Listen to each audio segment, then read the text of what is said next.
اچھا، ہم نے اسٹیٹمنٹ کے بارے میں آپ لاسٹ ویڈیو میں تفصیل سے جان لیں کہ اسٹیٹمنٹ کیا ہوتی ہے۔ اب ہم تھوڑی بہت کمپیوٹر پروگرامنگ کے بارے میں جانیں گے کہ اس کی ابتدا کہاں سے ہوئی۔ اب کمپیوٹر سے کام کروانا ہے، ظاہر بات ہے، تو اسی سے اس کی زبان میں بات کرنی پڑے گی اور ان کی زبان سیکھنی ہوگی۔ جیسے اگر آج کل پاکستان میں چائنیز بہت آ رہے ہیں، بہت سارے لوگوں نے چائنیز کی زبان، چونکہ ان سے ڈیلنگ ہوگی، ان سے بات ہوگی، ان سے بزنس ہوگا، تو چائنیز سیکھنا شروع کر دیا۔ لیکن اگر ہم کمپیوٹر سے بات کروانا چاہیں تو ہم کیا کریں گے؟ تو ظاہر بات ہے کمپیوٹر کی زبان بھی سیکھنی پڑے گی، اور ان حضرات سے سوائے اور زیرو اور ون کے کچھ تو ان کو سمجھ بھی نہیں آتا۔ جو کمپیوٹر صاحب ہیں وہ سوائے زیرو اور ون کے جو بائنری لینگویج ہوتی ہے اس کے علاوہ اس کو سمجھ میں نہیں آتا۔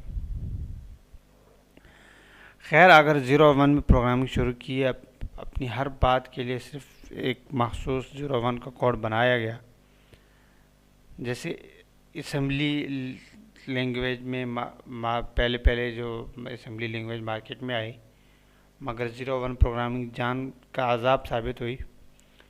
ایک چھوٹے سے پروگرام کو لکھنے کے لیے ایک طویل پروگرامنگ کرنی پڑتی تھی جب یہ اسمبلی لینگویج ہوتی تھی، اور یہ اس پہ تر رہی کہ 2 دن بعد یہ پروگرام دیکھو تو کچھ سمجھ میں ہی نہیں آتا تھا۔ کوئی اور شخص دیکھے تو بھی کسی کی زندہ تصویر بن جائے، تو کوئی غلطی تلاش کرنا ہو تو بڑی مشکل پیش آئے۔